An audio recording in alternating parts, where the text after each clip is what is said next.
Nous sommes dans une série sur la foi. Et nous sommes en train d'étudier ensemble le livre de Hébreux 11 depuis un certain nombre de mercredis.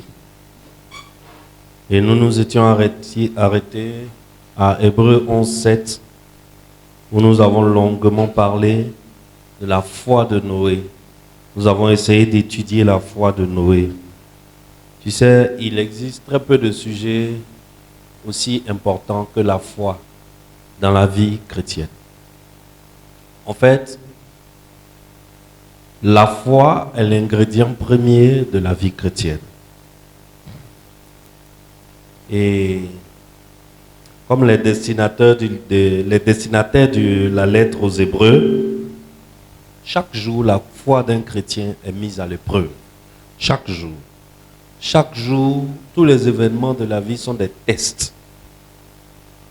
La vie se charge de tester la foi d'un chrétien.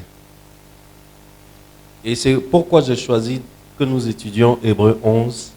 Parce que dans Hébreux 11, nous trouvons les réponses à nos questions qui sont les plus pressantes, les plus fondamentales et qui sont les plus habituelles dans notre marche avec Dieu.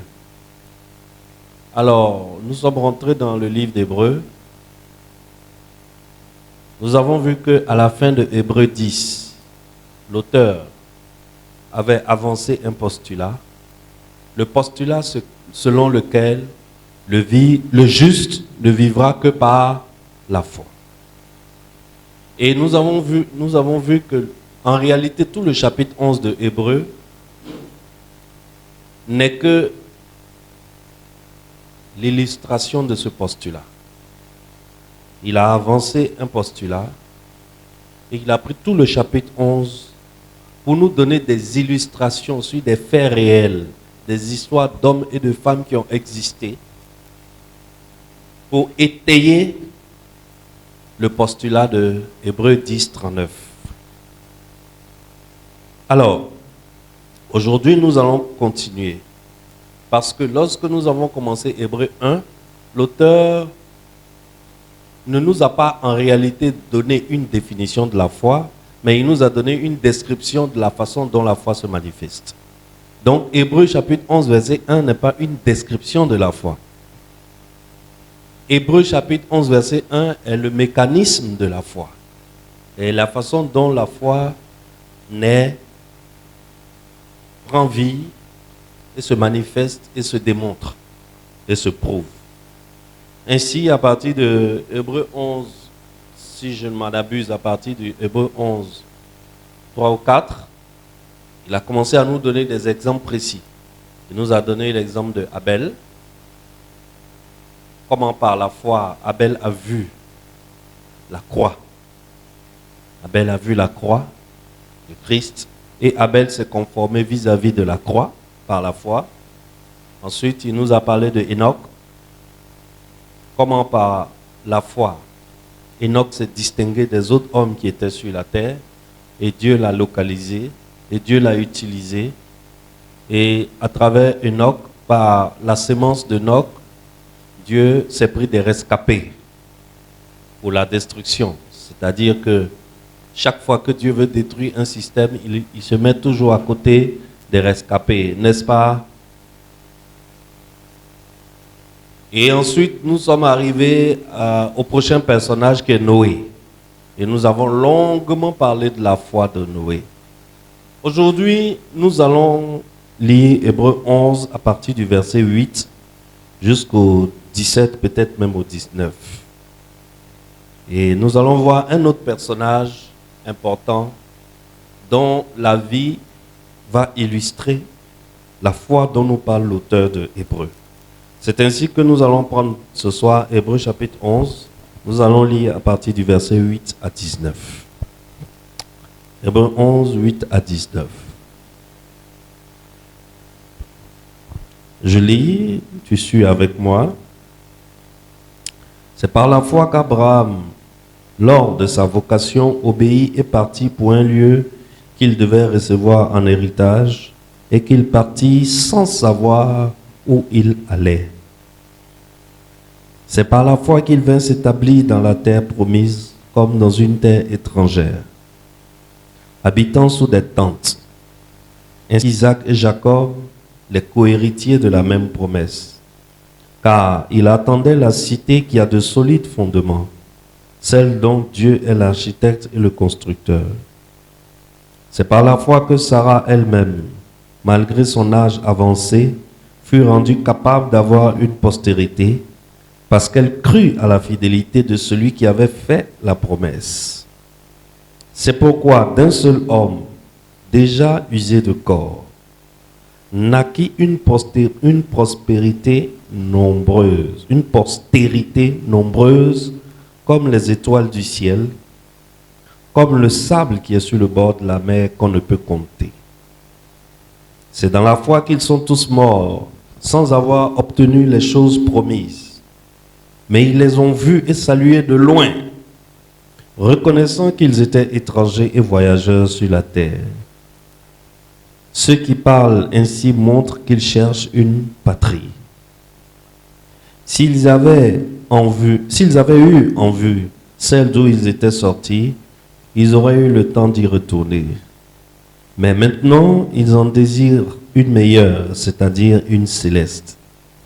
C'est pourquoi Dieu n'a pas honte d'être appelé leur Dieu, car il leur a préparé une cité. C'est par la foi qu'Abraham offrit Isaac lorsqu'il fut mis à l'épreuve, et qu'il offrit son fils unique, lui qui avait reçu les promesses, et à qui il avait été dit, « En Isaac sera nommé pour toi une postérité. » Il pensait que Dieu est puissant, même pour ressusciter les morts. Aussi le recouvra-t-il par une sorte de résurrection. N'est-ce pas? Voilà ce que Hébreux 11 dit du père des croyants, c'est-à-dire Abraham. Tu sais, l'histoire de la foi d'Abraham est plus difficile à aborder parce que tous les autres hommes de foi dont Hébreux 11 parle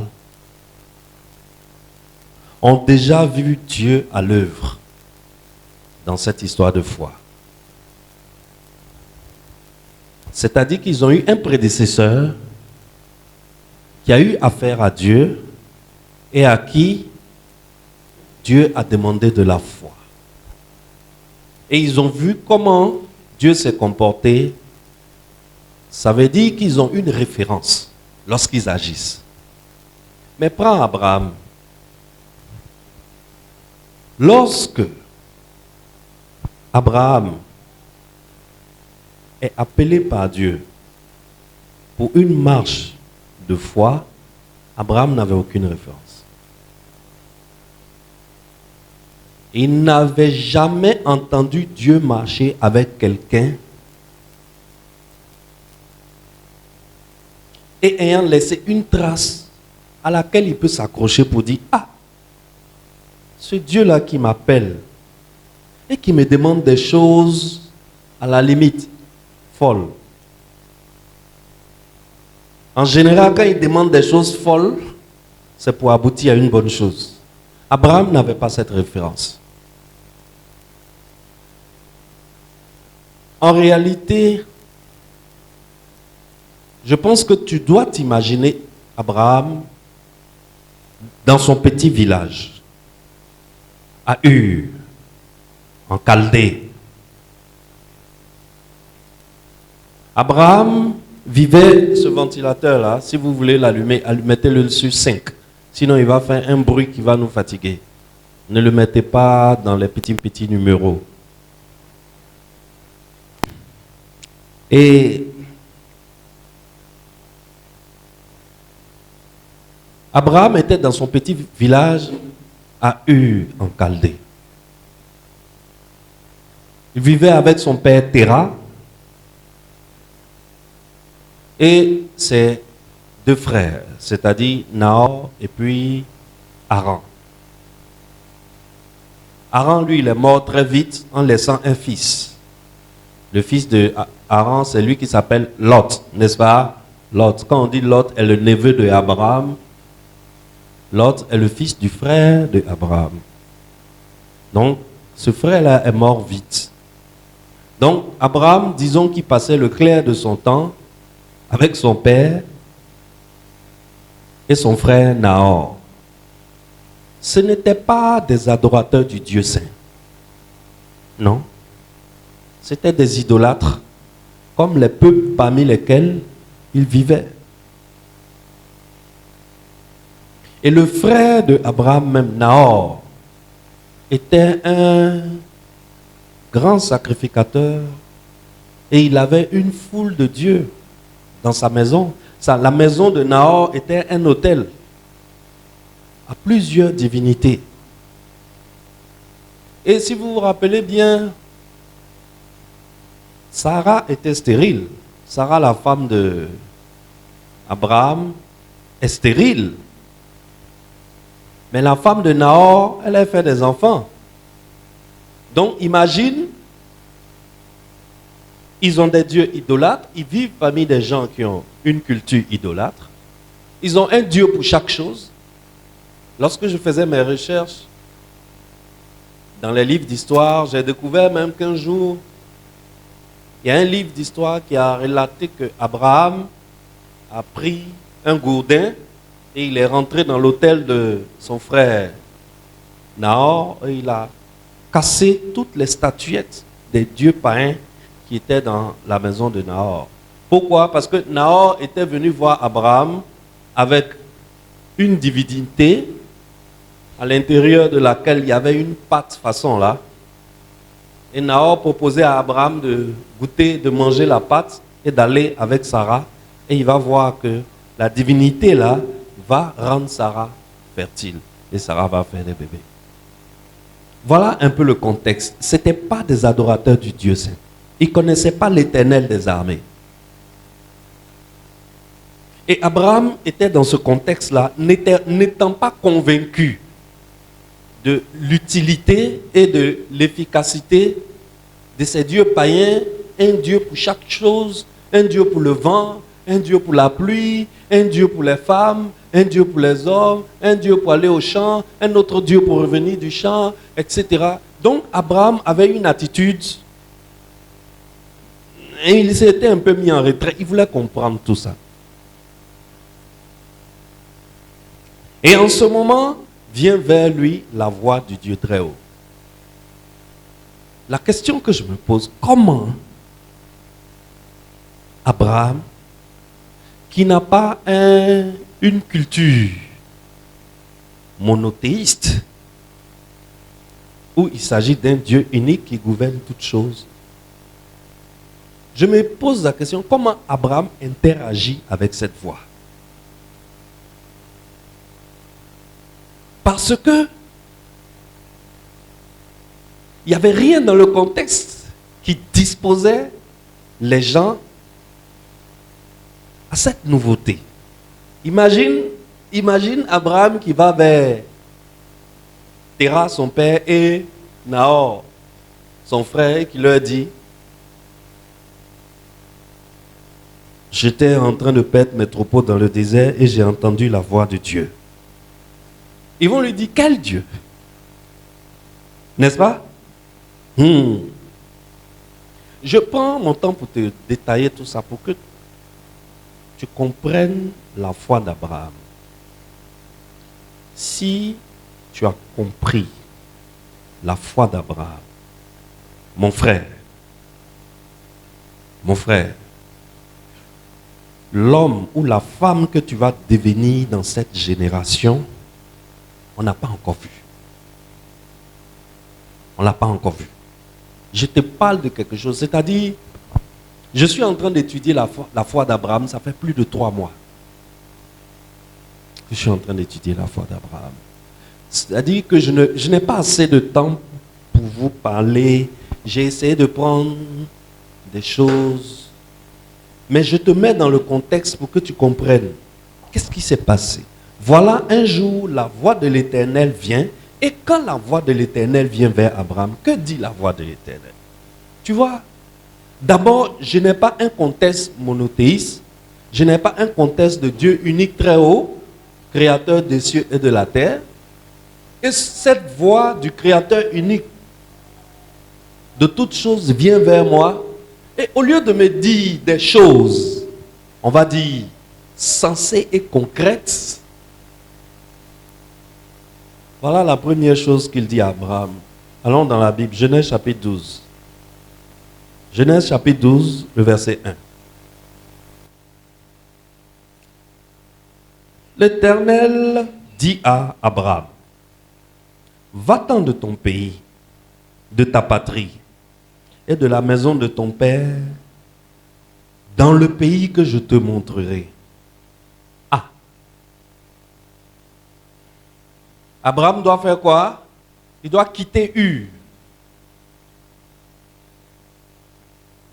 Et il doit prendre la direction d'un pays. Mais le pays où il va là, c'est en route qu'on va lui montrer le pays. Bon, quand je vais partir là, je dis quoi à mes parents? Je leur dis, le Dieu très haut, le Dieu unique, le créateur des cieux et de la terre, que vous ne connaissez pas, m'a parlé. Déjà ça c'est compliqué, n'est-ce pas? Ensuite il me dit de prendre la route et puis de marcher seulement. Quand l'Éternel dit à Abraham, va de ton pays, de ta patrie, de la maison de ton père. Abraham, là, il n'est pas seul. Nous sommes dans une période où un homme comme Abraham, il a une femme, mais il a des hommes et des femmes qui travaillent pour lui. Plus de 50 à 100 personnes. En ce moment, l'esclavage n'était pas un problème. Chaque seigneur qui avait un peu d'argent peut aller acheter des gens au marché qui vont venir dans sa maison et devenir ses travailleurs. Et jusqu'à la fin de la vie de ces esclaves-là, ils ne peuvent pas quitter sa maison. Sauf si lui-même, il les prend et il les revend. Donc, Abraham a une armée d'hommes et de femmes qui travaillent pour lui. Ces hommes et ces femmes qui travaillent pour lui ont des enfants. Abraham est riche, c'est-à-dire que c'est des bergers. Leur richesse, c'est des troupeaux. Donc, il a des chèvres, il a des moutons, il a des bœufs. Quand Dieu lui dit, va-t'en de ton pays, Dieu est en train de dire à Abraham de partir avec tout ça là. Donc, quand Abraham s'en va sans savoir où il va là, il n'est pas seulement responsable de lui seul, mais il est responsable d'une mini-ville qui le suit. Il faut les nourrir, il faut les soigner, il faut les habiller, il faut ci, il faut ça, il faut ça. Et Dieu, un Dieu qui ne connaît pas, vient et ce Dieu lui dit, va-t'en de ton pays. Prends la direction. Où tu t'en vas là, tu ne connais pas. En route, je vais te montrer.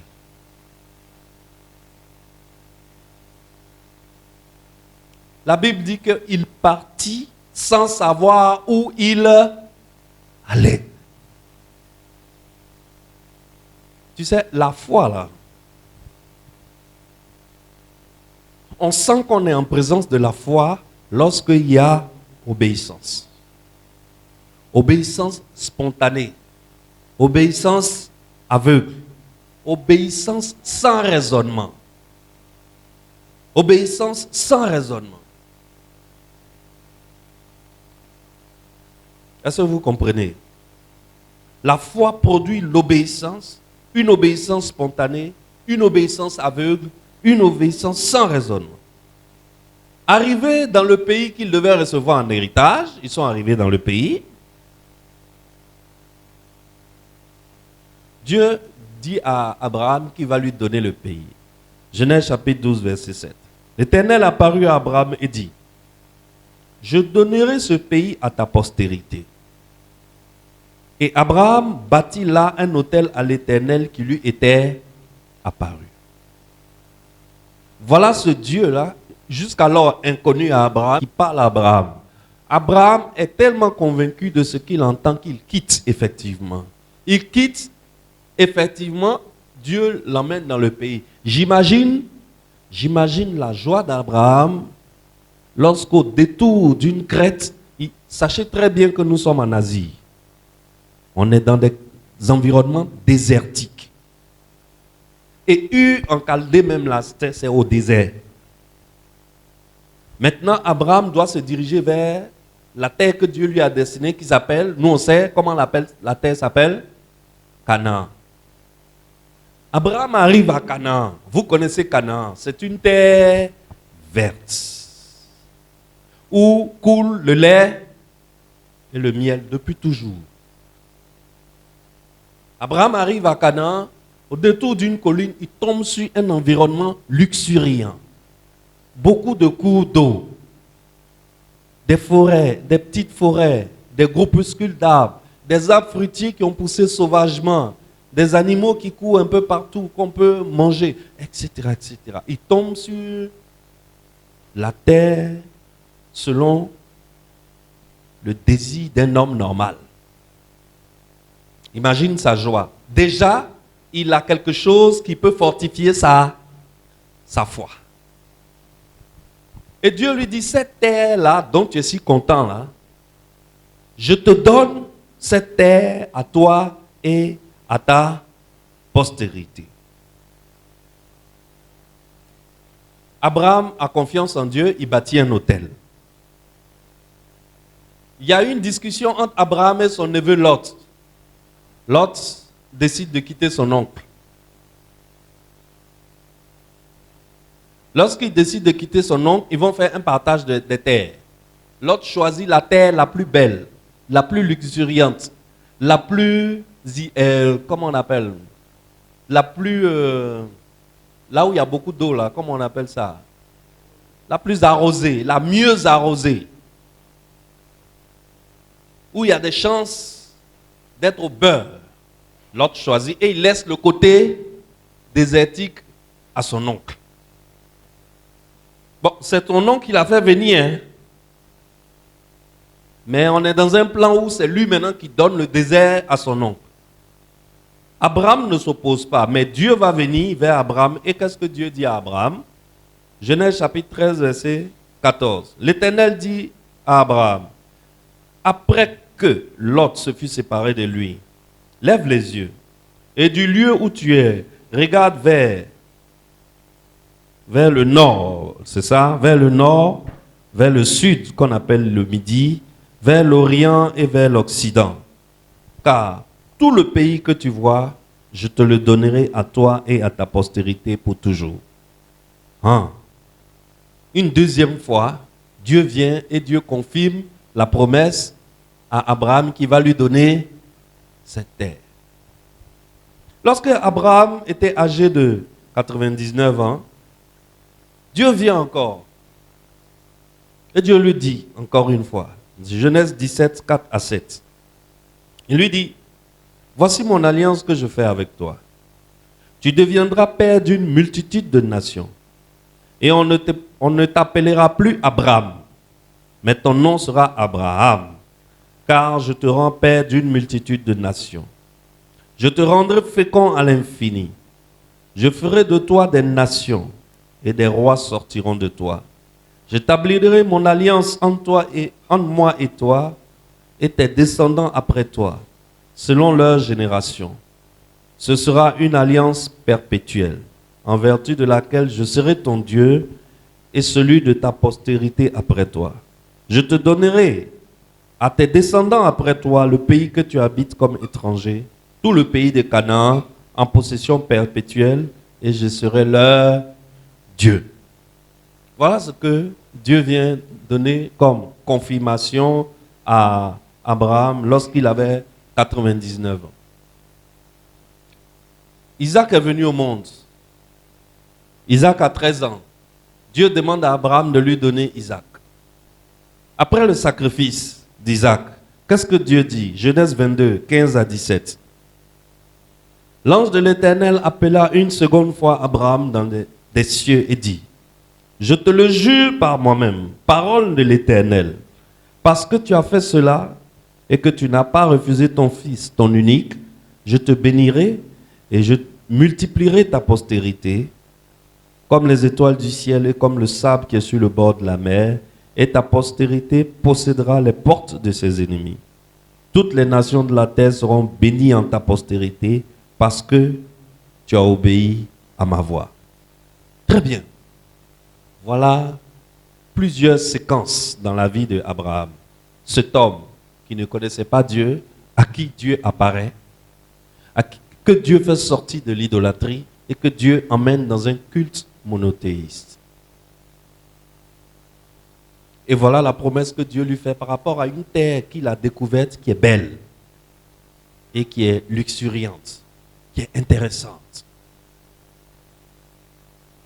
On est en Genèse 22, n'est-ce pas? En Genèse 23, quelque chose va se passer. Parce que jusqu'à présent, Abraham, son cœur est tranquille. Il reçoit des paroles venant du trône de ce Dieu-là qu'il a fait sortir de la maison de son père.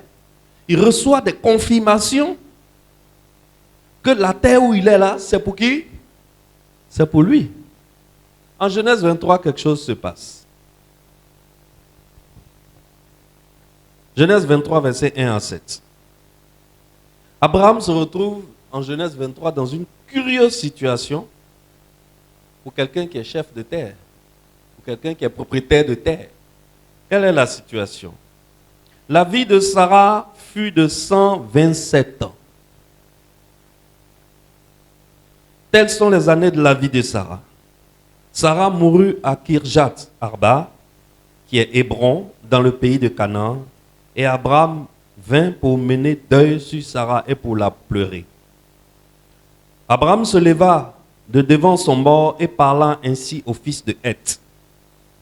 Je suis étranger et habitant parmi vous. Donnez-moi la possession d'un sépulcre chez vous pour enterrer mon mort et l'ôter de devant moi. Ah! Jusqu'à présent, Dieu disait quelque chose à Abraham. Qu'est-ce qu'il disait à Abraham? Il dit, la terre là, je te donne. Non seulement je te donne à toi, mais je la donnerai aussi à ta postérité. Et il a répété 3 fois, 4 fois, 5 fois, plusieurs fois. Même en Genèse 15, Dieu a confirmé. Maintenant,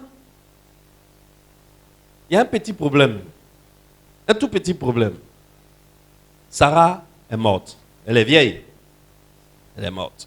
On doit l'enterrer. Abraham, on te dit tu es chef de terre. Abraham se trouve dans une situation où en réalité, devant les hommes, peut-être il est chef de terre, mais c'est où? C'est au ciel là-bas. Devant les hommes, il n'a même pas un petit bout de jardin pour enterrer Sarah. Il est obligé d'aller vers les habitants de la zone. Ça veut dire qu'en réalité, sur le plan humain, Abraham n'a aucun lopin de terre. Il est simple locataire. Il est simple locataire. Il est un simple voyageur qui est de passage sur cette terre. Il n'est pas propriétaire de la terre. Parce qu'au moment où il a eu besoin de terre, il est obligé d'aller voir des gens pour qu'on lui donne une terre. Je ne sais pas si quelqu'un est en train de voir ce qu'on appelle la marche de foi avec Dieu. Et Abraham, il vit sur la terre promise, il vit sur la terre qu'on lui a promise, il habite sur cette terre de la promesse, il est convaincu au fond de lui de toutes les garanties que Dieu lui a données, mais la réalité est qu'il est chez les gens et lui-même n'a pas un seul endroit où poser son pied.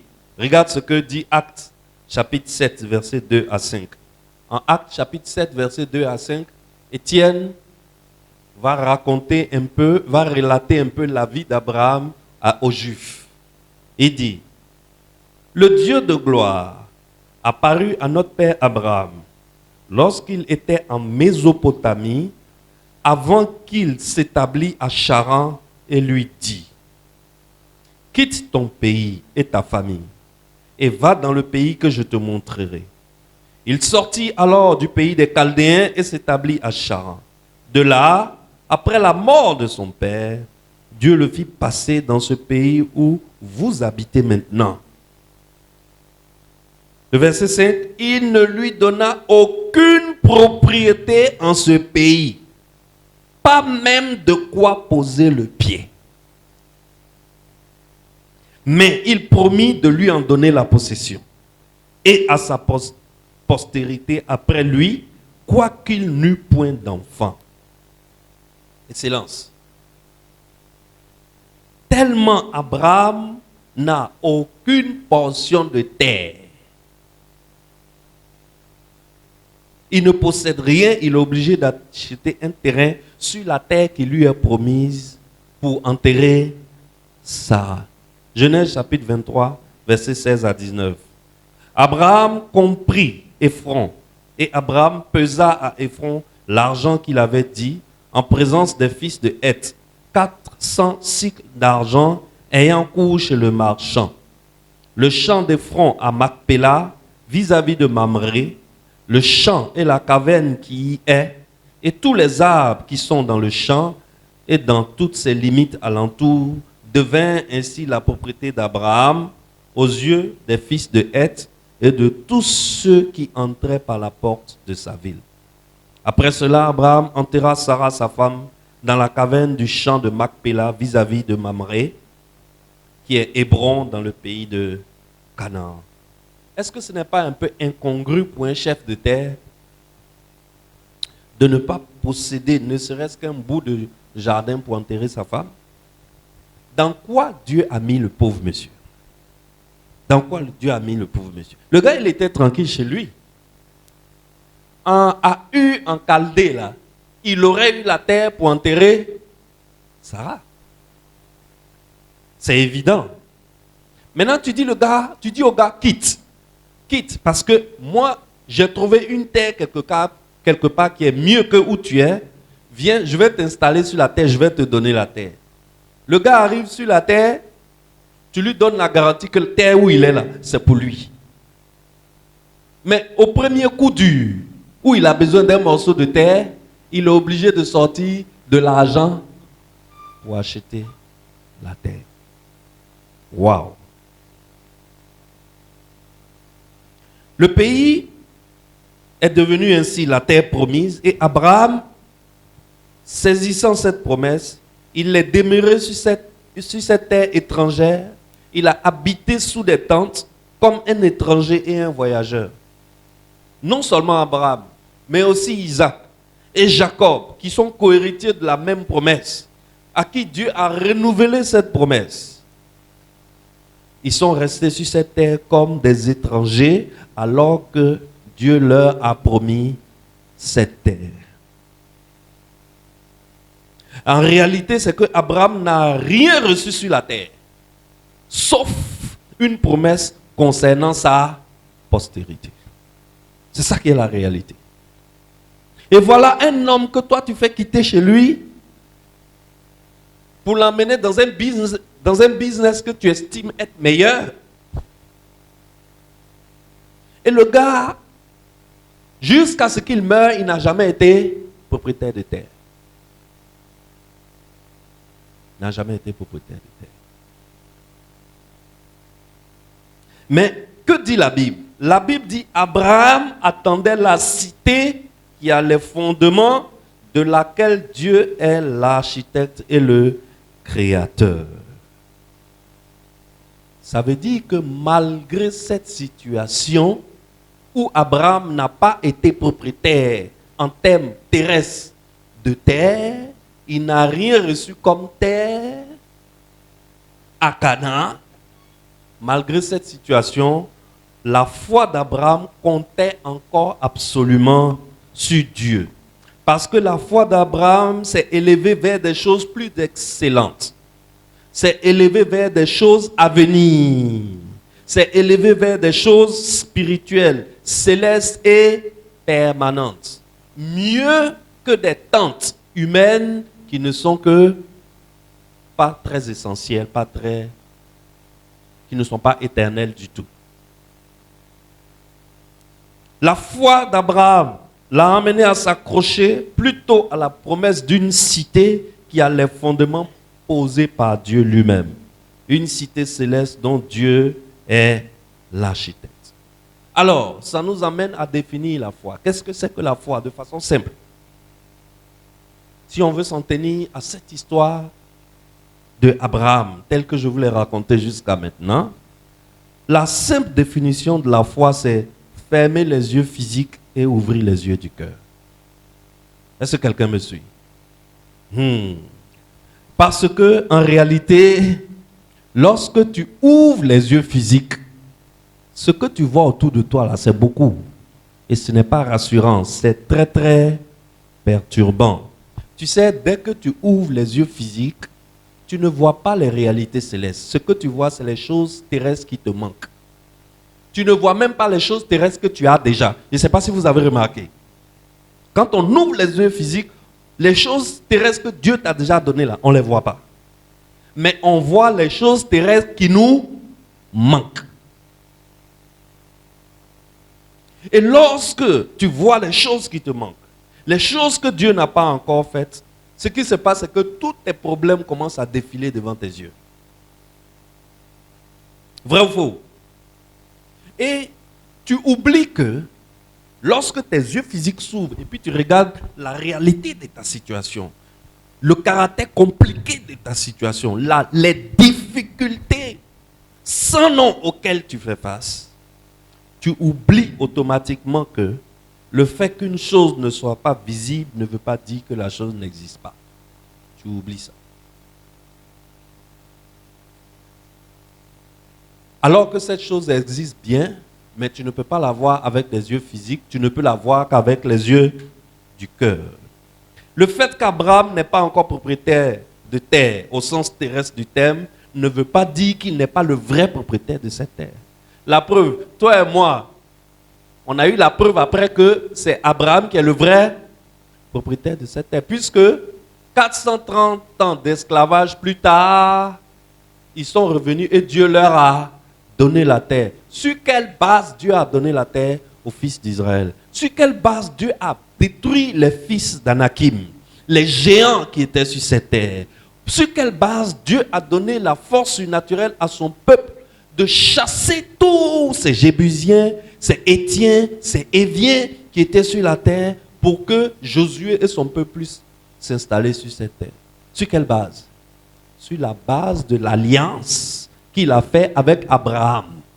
Or, Abraham, même l'homme avec qui on a fait alliance là, il n'a jamais été propriétaire d'un seul jardin à Canaan. Mais comme il était propriétaire de Canaan au ciel, qu'est-ce qui s'est passé? Malgré le temps, l'espace, les circonstances, la distance, les péripéties, Dieu s'est arrangé pour que sa parole demeure vraie. Donc, à l'endroit, à l'envers, si le ciel veut disparaître, si la terre veut, elle disparaît, cette terre-là est la propriété de qui? Elle est la propriété de Abraham. Pourquoi? Parce qu'au ciel, de façon céleste, le propriétaire de cette terre, c'est qui? Abraham. Malgré que, de façon céleste, Abraham était propriétaire de cette terre, sur la terre, il n'a jamais été propriétaire. Il n'a jamais eu titre foncier sur 100 mètres carrés de cette terre. Je suis en train de montrer à quelqu'un la marche de la foi. Je suis en train de montrer à quelqu'un à qui Dieu dit, tu es la tête et non la queue. Voici la promesse qui est sur ta vie en tant que fils de Dieu. Mais lorsque tu ouvres les yeux, qu'est-ce que tu vois? Tu vois que tu es à pied et les esclaves sont à dos de cheval. Ce que tes yeux physiques voient ne sont en rien encourageants pour ta foi. Au contraire, tout ce que tes yeux physiques voient casse ta foi. Ça casse ta foi. C'est pour cela que je dis la foi, c'est fermer les yeux physiques et ouvrir les yeux du cœur. Excellence, l'une des meilleures façons d'exercer ta foi, c'est d'apprendre à voir ce que tu veux avoir. La chose que tu veux avoir, apprends à la voir avec les yeux du cœur. Ça veut dire qu'il va falloir que tu apprennes à voir avec autre chose que tes yeux physiques, si tu veux marcher par la foi. C'est dans le niveau de notre cœur, de nos pensées, car Dieu ne nous donne pas seulement ce que nous demandons, mais il nous donne aussi ce que nous pensons. Que dit Éphésiens 3:20? Éphésiens 3:20 dit, or, à celui qui peut faire par la puissance qui agit en nous, infiniment au-delà de tout ce que nous demandons ou pensons. Ça veut dire que dans cet exercice de la foi, notre pensée est très importante. Car Dieu agit en nous infiniment au-delà de tout ce que nous demandons. Non seulement ce que nous demandons, mais aussi de ce que nous pensons. C'est-à-dire que tu peux ne pas demander quelque chose avec ta bouche, mais il suffit d'y penser. Dieu prend en compte même tes pensées. Proverbe chapitre 23, 7a dit, car il est comme les pensées de son âme. Alors, Excellence, tes pensées te reflètent, même quand rien ne sort de ta bouche. C'est-à-dire que tu n'es pas obligé d'être un bavard pour que Dieu marche avec toi. Tu n'es pas obligé d'être bavard pour marcher avec Dieu. Le fait de penser à quelque chose, Dieu a déjà capté. Est-ce que tu vois? C'est pour cela que certaines personnes vivent des choses bizarres dans leur vie, rien qu'à cause des pensées qu'ils nourrissent.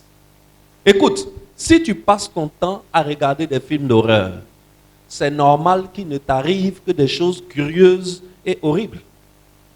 Parce que tu nourris ta pensée de films d'horreur, de choses horribles. Si tu passes ton temps à regarder des films pornographiques dans ton ordinateur ou bien dans ton portable à minuit, avec des filles au gros derrière, ne sois pas étonné qu'un jour tu te retrouves en prison parce que tu as violé une femme qui a un gros derrière. Parce que tu as passé ton temps à alimenter ta pensée avec ça et un jour tu t'es retrouvé dans une situation où ta pensée dit « donne ». C'est comme ça là, on aime, toi et moi là, c'est ça on aime. Vas-y.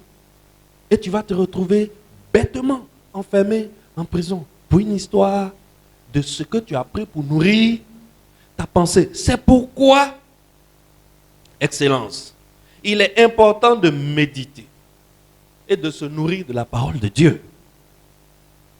N'est-ce pas? Il est très important de déclarer la parole de Dieu, de méditer la parole de Dieu, de penser la parole de Dieu, de mémoriser la parole de Dieu. Parce que c'est ce que tu prends pour nourrir ta pensée là, c'est ça qui finit par devenir ta réalité. Pour être capable de voir des choses invisibles par la foi, il faut commencer par ne pas considérer ce qui est visible. Les choses visibles sont des choses qui font faiblir la foi. Excellence. C'est là où c'est difficile, n'est-ce pas? Parce que lorsque tu ressens des douleurs, tu vois ce qui se passe dans ton corps, tu vois ce qui se passe dans ta maison, dans ton travail, tu regardes ton âge, tu regardes ton compte en banque, tu regardes dans ton frigo, tu regardes les rapports médicaux, ça affecte directement ta foi.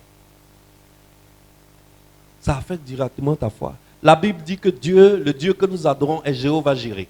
Ça veut dire qu'il est le Dieu qui pourvoit. Quand tu ouvres ton frigo et que le frigo est désespérément vide, il y a une seule bouteille d'eau, tu ne te rappelles pas que la parole de Dieu dit c'est Dieu qui est Jéhovah Jireh. La chose qui te frappe automatiquement, c'est le manque qui te crie du fond de ton frigo. Tu dis, Joe, ça ne va pas. Le frigo est vide, il n'y a rien à manger. C'est ça qui frappe ta pensée tout de suite. Excellence. Ce qui fait que la foi d'Abraham ne faiblissait pas, c'est parce qu'il n'a jamais considéré son corps comme qui était déjà usé et sa femme qui n'était plus en état d'avoir des enfants. Alors, ce n'est pas seulement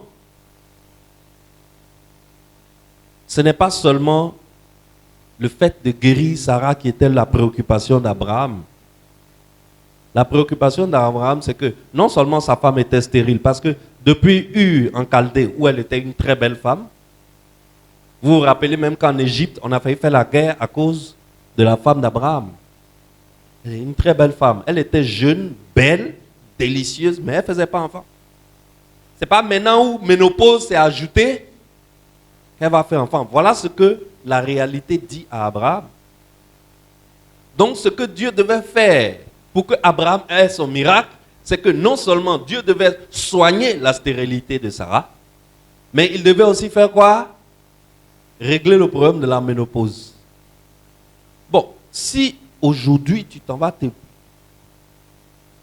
mettre devant Facebook et puis tu dis, voilà la situation. Ma femme a 90 ans. Elle est ménopausée depuis l'âge de 55 ans. Mais même dans sa jeunesse, elle était stérile. Mais je vous annonce qu'elle va mettre au monde un enfant. Vous imaginez les commentaires, non? Hein? Imagine un commentaire, tu vas voir. Un commentaire d'un Ivoirien. Les Américains ont créé Facebook, mais les Ivoiriens animent Facebook. Et quand un Ivoirien finit de laisser commentaire, le monde entier se met au garde à vous. On va dire lui là, mais il lave sa figure pour aller en haut ou bien. Tu vois non, ça tombe pas sous le coup du sens. Mais ça, ce sont les choses visibles. Et c'est les choses comme ça que Abraham devait surmonter. C'est pour cela que au verset 17, dans Genèse 17, Genèse chapitre 17, Dieu a commencé par lui dire, Abraham, je vais te parler, hein, mais sache que moi qui te parle là, je suis le Dieu tout puissant. Ça veut dire que rien n'est impossible à moi. Excellence. Voici les diverses épreuves par lesquelles Abraham est passé. Mais la Bible dit la foi d'Abraham s'éleva au-dessus de tout. Maintenant, l'enfant est venu. Vous savez qu'il y a eu des difficultés pour avoir l'enfant. Ils étaient vieux. L'enfant est venu. Et tu peux comprendre qu'Abraham aimait cet enfant de toutes les fibres de son cœur. Parce que non seulement il a eu du temps à l'avoir, mais c'est le fils de la femme aimée. Une femme de laquelle il ne pensait plus même avoir enfant. C'est pour cela que lorsque Dieu voulait lui demander cet enfant-là, Dieu a dit, donne-moi Isaac, ton fils, ton unique. Celui que tu aimes. Voilà cet enfant-là que Abraham aime parce que c'est l'enfant de la promesse. Parce que Dieu lui a dit, je donnerai à ta postérité qui sera comme les étoiles du ciel et le sable de la mer. Toute cette postérité-là repose sur les épaules de cet enfant, de cet Isaac. Et Dieu vient un matin et dit, l'enfant là, il faut le tuer. Excellence, mets-toi à la place d'Abraham. Est-ce que Abraham, c'est les chrétiens d'aujourd'hui là? On va se dire la vérité. Hein? On va se dire la vérité. Parce que les chrétiens d'aujourd'hui là, si Dieu vient et puis il demande ça là, ton enfant unique, et puis Dieu dit, donne-le-moi. Ivoirien va donner 2 mois à Dieu. Dieu lui-même va chercher savon pour se laver. Mais tu sais, Abraham avait dit quelque chose d'incroyable. En Genèse chapitre 22, verset 5. C'est lorsque je méditais que quelque chose m'a dit, mais en fait, Abraham savait que l'enfant là était déjà mort, mais Abraham a manifesté la foi de la résurrection. C'est-à-dire, il y a un type de foi, quand tu le manifestes, tout ce qui était mort revient à la vie. Il y a un type de foi, quand tu le manifestes, tu appelles à l'existence la chose qui n'existe pas. C'est cette foi-là que Abraham a manifestée. Et c'est l'une des choses qui m'a marqué quand je suis rentré à l'église de la Maison de la Destinée. C'est l'une des choses qu'on m'a enseigné qui a fait que je suis resté à l'église de la Maison de la Destinée pour toujours. La foi de la résurrection. la foi qui ramène à la vie. Regarde, Dieu dit, donne-moi ton fils, ton unique. Le lendemain matin, avant le lever du soleil, Abraham prend ses serviteurs, il prend le fils unique, il prend le feu, il prend un couteau, et puis il dit, allons, on s'en va faire sacrifice. Arrivé en bas de la montagne où on doit faire le sacrifice, on est en Genèse chapitre 22, verset 5, regarde ce que Abraham dit. Abraham dit, moi et l'enfant, nous irons jusque-là et nous adorerons et nous reviendrons vers vous. Nous, qui est qui? Moi et l'enfant. Mais Abraham, là, Dieu lui a dit la nuit, l'enfant, là, il s'en va faire quoi? Il s'en va faire quoi? Il s'en va le sacrifier, il s'en va le tuer. Donc, en temps normal, si c'est un chrétien d'aujourd'hui qui parle, qu'est-ce qu'il dit? Je m'en vais avec l'enfant, mais embrassez-le. C'est pas sûr que vous le voyez encore. Donnez-moi mon mouchoir est fini. Dieu dit, l'enfant là va pas revenir. Embrassez-le bien. Oh, mon fils dans mes bras. Prends photo, fais vidéo. C'est pas sûr, parce que l'enfant là, ça va faire quoi? Abraham est resté serein et imperturbable. Il dit, moi et l'enfant, nous allons adorer et nous reviendrons. C'est-à-dire que la foi d'Abraham en Dieu, là, il a la foi que même si Isaac est mort, Dieu est capable de le ressusciter. Et Abraham a ressuscité Isaac avant même que Dieu ne le tue. Par sa foi. La foi qui sort de cette phrase est lourde. Et je lis la Bible depuis je ne sais pas combien d'années. C'est seulement pendant que je préparais ce message que ça m'a tapé. J'ai dit, mais quelle foi? Il a trouvé ça. Abraham là, c'est pas l'homme, hein? Abraham, c'est pas l'homme. Où est-ce qu'il a trouvé la foi? Il comptait sur quoi? C'est après qu'on sait qu'il y a une substitution avec le bélier. Mais le truc, il s'agissait d'égorger Isaac pour que son sang verse sur l'autel. Or, on sait qui est Isaac. On sait comment il a eu. Excellence. Je veux te dire une seule chose, c'est que la foi est la réponse humaine à la fidélité et aux promesses de Dieu. Toi, tu n'as pas le droit de douter de la parole de Dieu. Pourquoi?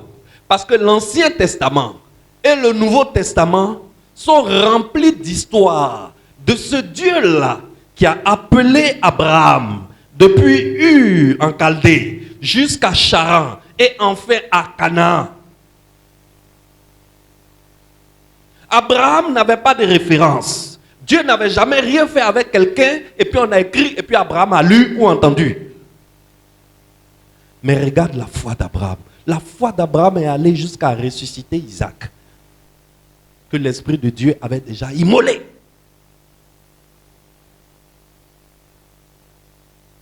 Maintenant, toi, tu as toutes ces références-là. Tu as la référence d'Abraham, de la foi d'Abraham.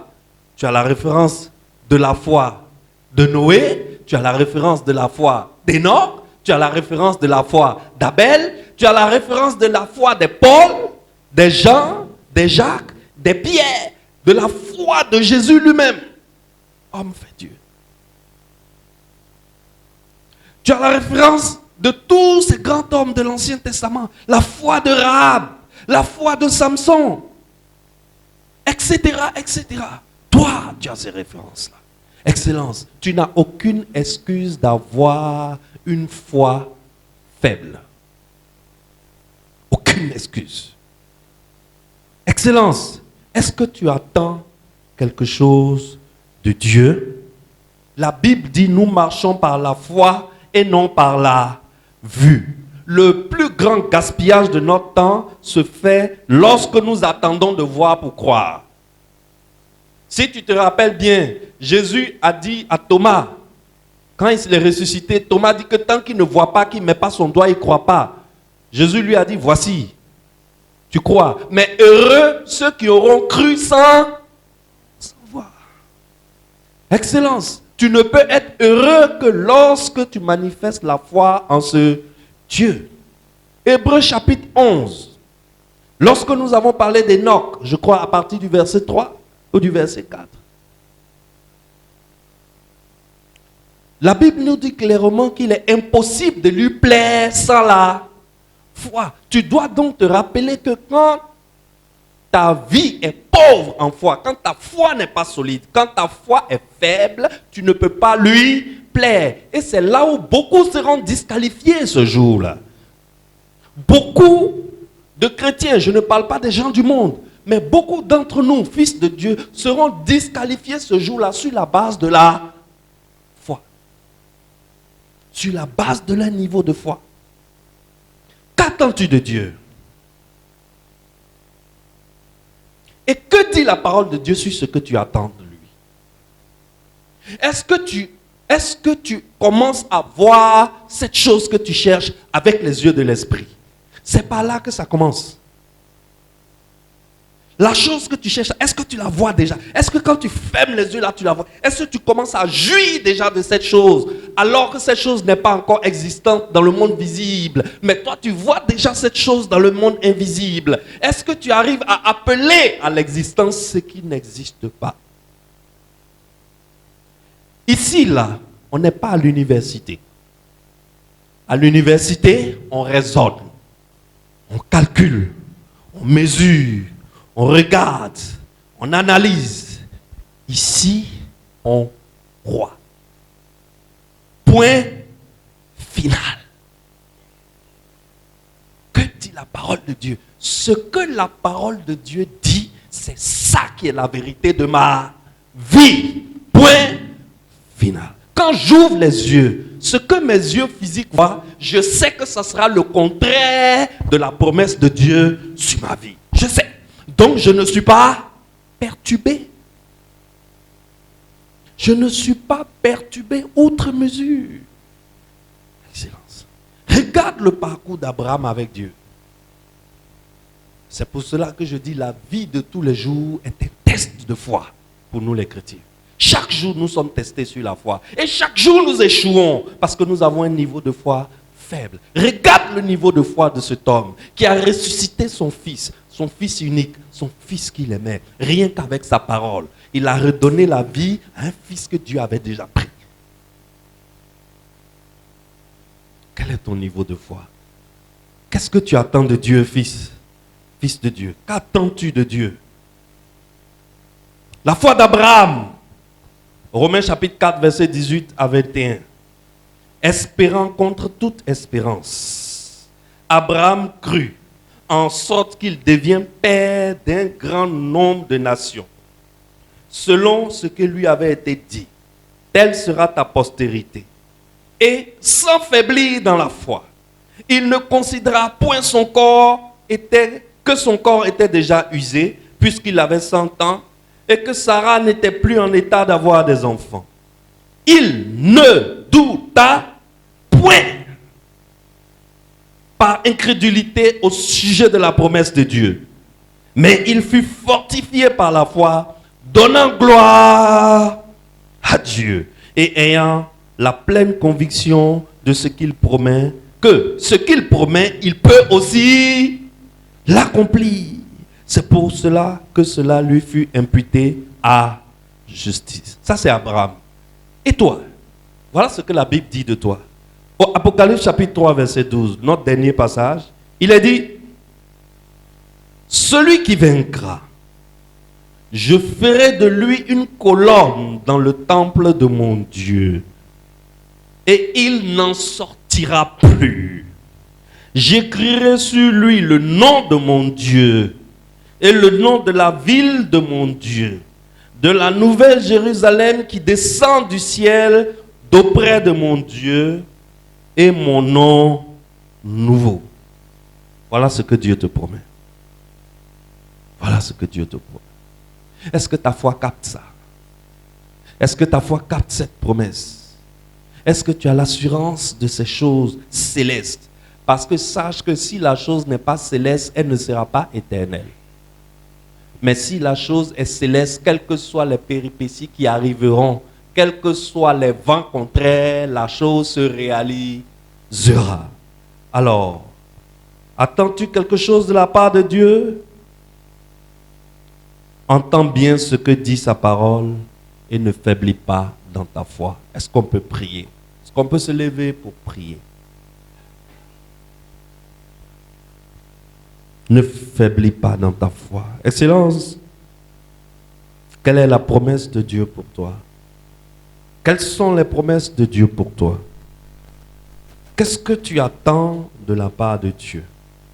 Je veux que pendant que tu es debout, que tu commences à visualiser avec les yeux de ton cœur cette chose que tu cherches. Cette chose que tu cherches, cette chose que tu attends. Pendant que tu as les yeux fermés, pendant que tu as les yeux physiques fermés, commence à visualiser cette chose avec les yeux de ton cœur. Commence à visualiser cette chose avec les yeux de ton cœur. C'est le premier exercice que tu dois faire en tant qu'un homme de foi. En tant qu'un homme qui veut marcher avec Dieu. La marche avec Dieu ne se fait que par la foi. Et ce soir, nous avons vu cet homme qui n'avait pas de référence, qui n'avait pas de précédent, mais qui a marché avec Dieu d'une façon exceptionnelle. Oh! La foi d'Abraham ce soir nous sert d'inspiration. Une foi pure. Une foi qui croit dans les promesses de Dieu envers et contre tout. Une foi qui croit dans les promesses de Dieu malgré ce que ses yeux voient. Malgré la réalité. Malgré les douleurs dans son corps. Malgré le caractère usé et fatigué de ce corps. Mais il croit que Dieu va faire. Une foi qui croit que Dieu est capable de ressusciter son Fils unique. Celui qu'il aime, le Fils de la promesse. Dieu dit, c'est par ce Fils-là qu'Abraham aura une multitude de fils, mais Dieu dit, tue ce Fils-là pour moi. Waouh! Oh! Seigneur, augmente notre foi ce soir. Augmente notre foi ce soir. Seigneur, la seule prière que nous avons envers toi ce soir, c'est augmente notre foi. Que ton Saint-Esprit vienne s'assujettir de nos esprits et qu'il nous permette de lever le niveau de notre foi. Et de pouvoir manifester une foi comme celle d'Abraham. Une foi qui amène à la résurrection. Une foi qui ramène les morts à la vie. Une foi qui voit ce qui n'existe pas encore. Une foi qui appelle à l'existence ce qui n'existait pas. Excellence, quelle est cette chose que tu veux dans ta vie? Appelle cette chose à l'existence maintenant. Appelle cette chose à l'existence maintenant. Appelle cette chose à l'existence maintenant. Et ne te décroche plus jamais de cette promesse, de cette chose. Dans le nom puissant de Jésus-Christ. Amen. Amen. Amen. Acclamez pour notre Seigneur Jésus-Christ, le consommateur de notre foi. Lève-toi, enfant de la destinée.